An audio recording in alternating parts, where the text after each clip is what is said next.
Hey there, ready to jump into something pretty fascinating? Oh, I'm always up for a good deep dive. What are we exploring today? Well, today it's all about human behavior, how to read people better, Ah, communicate like a pro, and maybe even sprinkle in a bit of persuasion while we're at it. sounds right up our alley. I was thinking, ever feel like you could use a little extra edge, Mm-hmm. maybe to nail a presentation or just connect better in everyday chats? All the time. I'm taking notes already. This one's for you then. Mm-hmm. Okay, so to get us started, I actually came across this behavioral expert named Chase Hughes. Chase Hughes. And get this, he's worked with everyone from CEOs CEOs. Wow. to, wait for it, secret agents. Secret agents. Okay, you've got my attention. What's the secret sauce? What's he all about? Well, my notes from his interview are just packed with juicy stuff on persuasion, influence, Oh, and this really cool model he calls the ACSS model. ACSS model. All right, I'm intrigued. Break it down for me. Okay, so ACSS stands for authority, comfort, social skills, Mm. and then skills. I like it. Very systematic. And the fascinating thing is, Chase has found that about 90% of people think they need to work on their skills, Okay. when what they really lack is, get this, a sense of authority and comfort. Interesting. So it's not about the actual skills themselves, but more about the foundation. Exactly. It's like thinking you need a better recipe when you actually just need to learn how to use the oven. Oh, I love that analogy. Okay, but It makes perfect sense. We can have all the knowledge in the world, but if we don't have that confidence, that inner authority, it's all for nothing. you got it. So spill the beans. How do we build this elusive authority? Is it, all about power suits and fancy job titles? Well, Chase actually breaks it down into 5 qualities: Yeah. confidence, discipline, leadership, gratitude, and enjoyment. Gratitude and enjoyment. Interesting. I don't usually see those associated with authority. I know, right? Yeah. It's a fascinating perspective. And here's the real kicker. He says true authority starts from within, From within. Okay. like how you manage your life. Mm-hmm. It actually bleeds out into your body language and how people perceive you. So it's not just about what you do, but who you are. Exactly. Imagine this. If your personal life is a chaotic mess, you might be subconsciously projecting that, even while striking a power pose. Oh, wow. I've never thought about it that way. Right. It's like our inner state is always on display, whether we realize it or not, It makes you wonder how much we're giving away without even saying a word. all the time. So yeah, I got to ask then, are we saying it's not about faking it till you make it?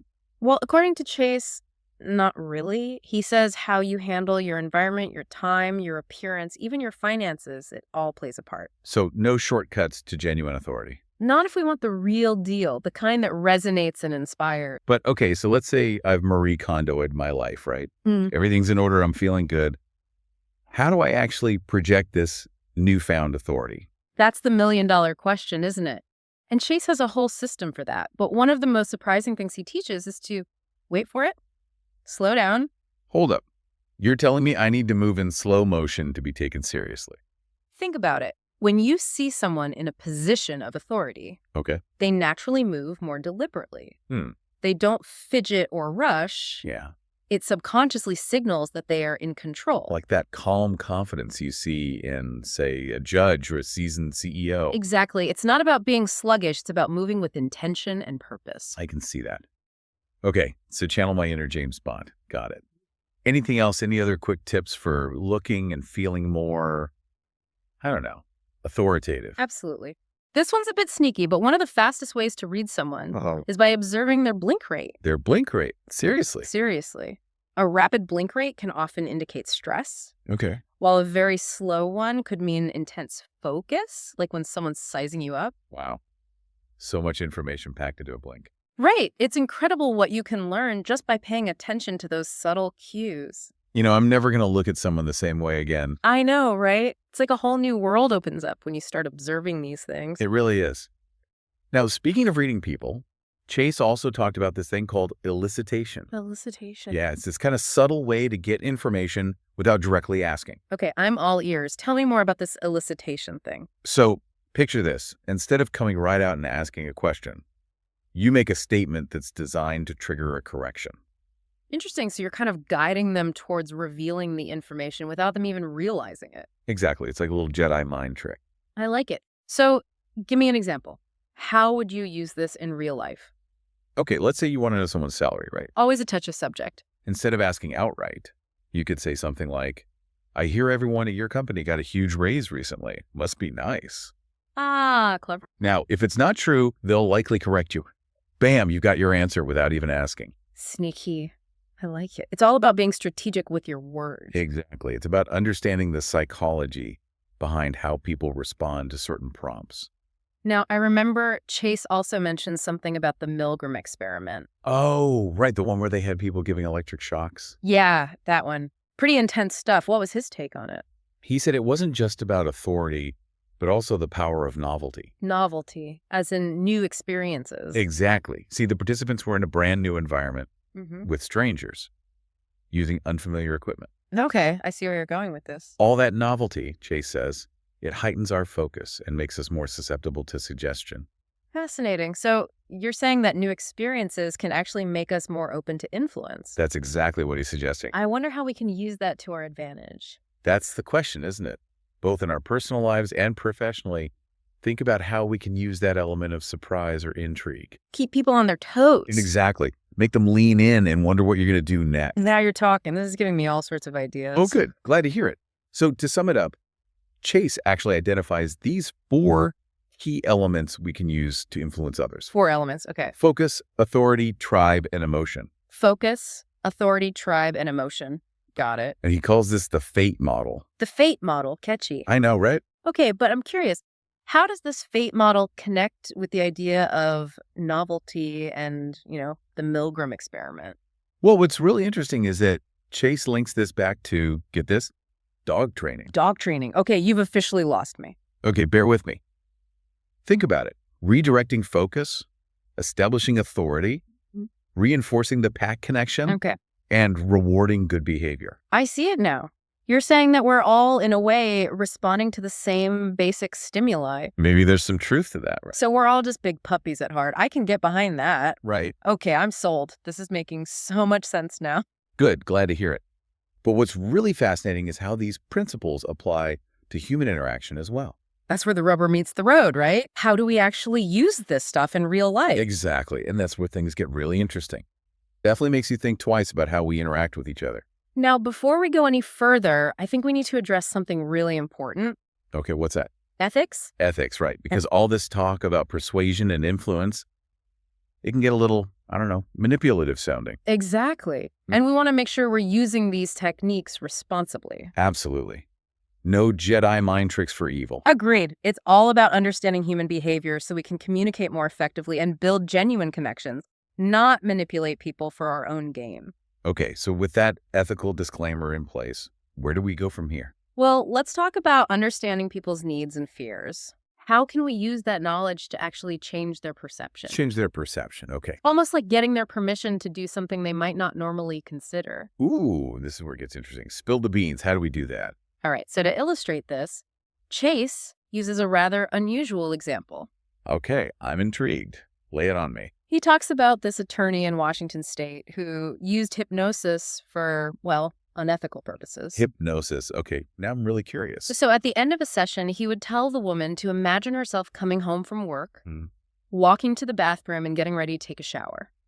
Okay, where is this going? Unfortunately, he was using hypnosis to, get her to undress. Whoa, that's taking things way too far. I know, it's disturbing, but the point he's trying to make is about how he shifted her perception of her environment. So by getting her to imagine being at home, ready to shower, he essentially bypassed her usual inhibitions. Exactly. He hacked her brain to change her reality. I get it. But still, that's pretty messed up. But this idea of changing perception to gain permission, is that something that's used in, more everyday situations? Absolutely. Think about sales and marketing. Okay.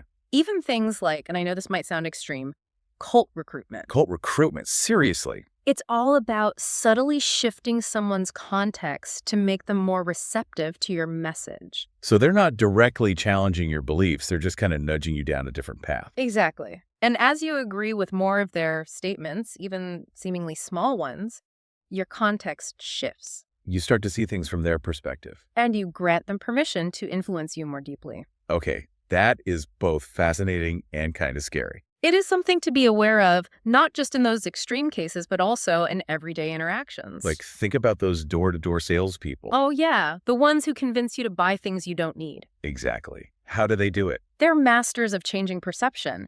They might start by complimenting your home or giving you a free gift to make you feel obligated. They lower your guard. Then they use techniques like bracketing, giving you a range of options to make their offers seem more reasonable. This amazing vacuum cleaner is usually $500, but just for you, it's only $299. Exactly. They're selling you a new way of seeing things. So how do we protect ourselves from all this sneaky influence? Awareness is key. The more you understand these techniques, the less likely you are to fall for them. Makes sense. And trust your gut.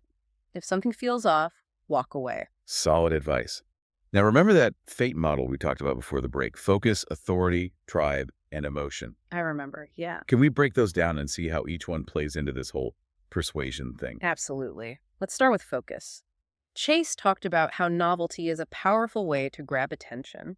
Like that example he gave about the sales team who pretended to spill coffee on their computer when a potential customer answered the phone. Yes. It was unexpected and made the call more memorable. So break the pattern. Don't be afraid to shake things up a bit. Make them lean in and wonder what you're going to do next. Okay, love it. What about authority? We talked about how it's not just about titles or uniforms. Right. It's about projecting that confidence, that competence. Like, remember what Chase said about slowing down your movements. Exactly. It subtly signals that you're in control. Got it. Channel my inner James Bond. Okay, now what about tribe?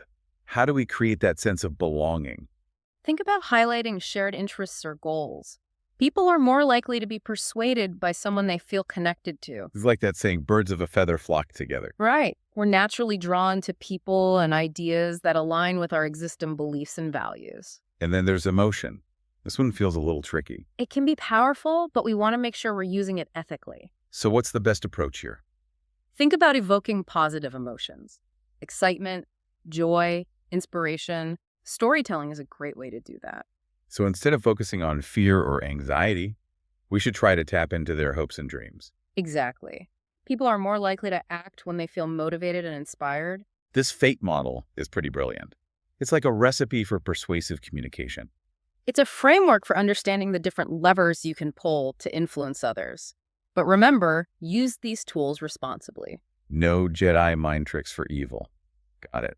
Now, Chase also talked about this concept of habituation. Habituation. Yeah, it's our tendency to tune out information that's familiar or repetitive. Oh, I know exactly what you mean. It's like when you've heard the same sales pitch a million times. Exactly. And Chase says that's why so many messages fall flat. They just sound like everything else we've already heard. Our brains are constantly filtering information. If something sounds too familiar, we just tune it out. So how do we break through that noise? Focus on what makes you different. Don't be afraid to challenge conventional wisdom. Be bold. Be original. And be authentic. People are drawn to that. So be yourself, but the best, most interesting version of yourself. Exactly. Okay, I like that. Now, what about visuals? Are those important in this whole communication game? Absolutely. Our brains are wired to process images more quickly than text. So we need to paint a picture with our words. And with visuals. Use images, videos, anything that can bring your message to life. Create an experience, not just deliver information. Now you're getting it. But this whole idea of habituation, it makes me think about how often we tune things out in our own lives. Oh, all the time. Yeah. Social media, TV, it's so easy to just zone out. Right. And we need to be more intentional about what we're consuming. Are we feeding our minds with good stuff or just numbing ourselves with distractions? It's like we need to be mindful consumers of information, just like we are with food or other products. Exactly. Now, remember what Chase said about those products or apps that can't articulate the problem they're solving? Right. If they can't tell you what need they're fulfilling, they're probably just preying on our loneliness or boredom. It's a reminder to be critical thinkers, to question the motives behind the messages we're constantly bombarded with. Absolutely. Okay, so we've talked a lot about persuasion and influence, but what about those of us who struggle with self-discipline? Ah, yes. The eternal struggle. Does Chase have any advice for breaking bad habits and achieving our goals? He does. He defines discipline as your ability to prioritize the needs of your future self ahead of your own present self. So it's not about willpower or deprivation. It's about making choices that align with our long-term goals. Exactly. And he emphasizes starting small. Don't try to overhaul your entire life overnight. So, like, instead of trying to become a marathon runner in a week, maybe just start by taking a walk every day. Exactly. Small, consistent actions add up over time. He also talked about making those positive actions rewarding, like setting yourself up for success by prepping your gym clothes the night before. Or leaving yourself a motivating note. It's about making good habits easier and more enjoyable. He even suggests leaving yourself a little surprise gift for your future self, like hiding a $100 bill in a jacket pocket. That's a fun idea. It's about creating a positive association with future planning and delayed gratification. Like turning self-discipline into a game. And he also talks about the power of visualizing your future self, creating a vision board, printing out a picture of what you want to look like. Keep your goals front and center. He even suggests using apps that age your photo. Wow, that would definitely make you think twice about that extra slice of pizza. It's about forming a mental connection with that future version of ourselves. So we make choices that benefit that future self. Now, what about breaking those really stubborn habits? Yeah, the ones that just won't let go. Chase says to disrupt your routines, change up your environment. So rearrange your furniture or try a new workout class. Exactly. Shake things up and give your brain new stimuli to process. So it's like we can train ourselves, just like we train dogs. We respond to rewards, repetition, and environmental cues. Okay, so treat yourself like a well-loved pet. Give yourself positive reinforcement, set boundaries, and make good habits easy and enjoyable. You got it. And be patient. Change takes time and effort. Well, we've covered a lot in this episode, from authority and persuasion to elicitation techniques and breaking bad habits. What was your biggest takeaway? You know, what's really fascinating to me is how these principles apply to so many areas of life, from business deals to personal relationships. It's like we've been given a secret decoder ring for human interactions, but we saved some of the best stuff for last. Oh, good. I'm all ears. We've explored authority, persuasion, even how to break those pesky bad habits. It's been a wild ride. But there's one more piece of the puzzle we need to talk about. Dopamine. Dopamine, the brain's reward system. You got it. Okay, I'm intrigued. How does that fit into all of this? Well, it's all about understanding what truly motivates us. Both the things we're aware of and those subconscious drivers. The hidden forces behind our actions. Exactly. And Chase argues that successful people tend to have what he calls a good dopamine map. A good dopamine map. What does that even mean? It means they find pleasure and satisfaction in things that align with their values and goals. So instead of getting that dopamine hit from, say, scrolling through social media for hours, Right. they're finding it in activities that actually contribute to their growth and well-being. Exactly. Think about, like, pursuing a passion project, connecting with loved ones, or finally achieving a challenging goal. Ah, those feel-good moments. Those activities give you a sense of fulfillment that's way more lasting and rewarding. So it's about choosing long-term happiness over a fleeting sugar rush. You got it. But the question is, how do we actually rewire our brains to crave those more fulfilling experiences? Okay, how do we do it? Well, Chase suggests a few really interesting techniques. One is to create a visual reminder of our future selves. A visual reminder? Like what? Think vision board, Okay. or even a printed photo of what we want to look like. So we're constantly reminded of the person we're working towards becoming. Exactly. And get this, he even suggests using those apps that age your photos. The ones that show you what you'll look like when you're older. Yep. It's like a little reality check staring back at you from the mirror. I can see how that would be motivating. Any other tips? Another technique he recommends is disrupting our routines and changing our environment. So like rearranging the furniture or trying a new workout class. Exactly. It's about shaking things up, creating new neural pathways. That reminds me of what we were talking about earlier, the power of novelty. Right. It's like we can use novelty not just to persuade others, but also to rewire our own brains. No, I remember Chase also mentioned something about fractionation. Fractionation? What's that? It involves deliberately creating emotional ups and downs to increase suggestibility. Hold on. Are you saying we should intentionally play with our emotions? It's a technique used in hypnosis and persuasive communication. Okay. Think about those videos that make you cry, followed by something funny or uplifting. Oh, yeah, those emotional roller coasters. Those swings can make us more open to new ideas. It's like we're being primed to accept whatever message comes next. And this is used all the time in advertising and social media. Those endless feeds are designed to keep us hooked. Playing on our emotions, manipulating our dopamine pathways. It's a good reminder to be mindful of what we're consuming. Set healthy boundaries with technology. Absolutely. Take back control of our attention. Direct it towards things that actually nourish us. It seems like a lot of what Chase Hughes talks about boils down to being more intentional and self-aware, It's about understanding those forces that shape our behavior, and using that knowledge to create a life that's truly fulfilling. becoming the architects of our own lives. Now, that's a powerful idea. It's a journey, not a destination. The more we understand about human behavior, the better equipped we are to navigate life. Build those meaningful connections with others. From projecting authority to rewiring our brains for success. What's your biggest takeaway from all of this?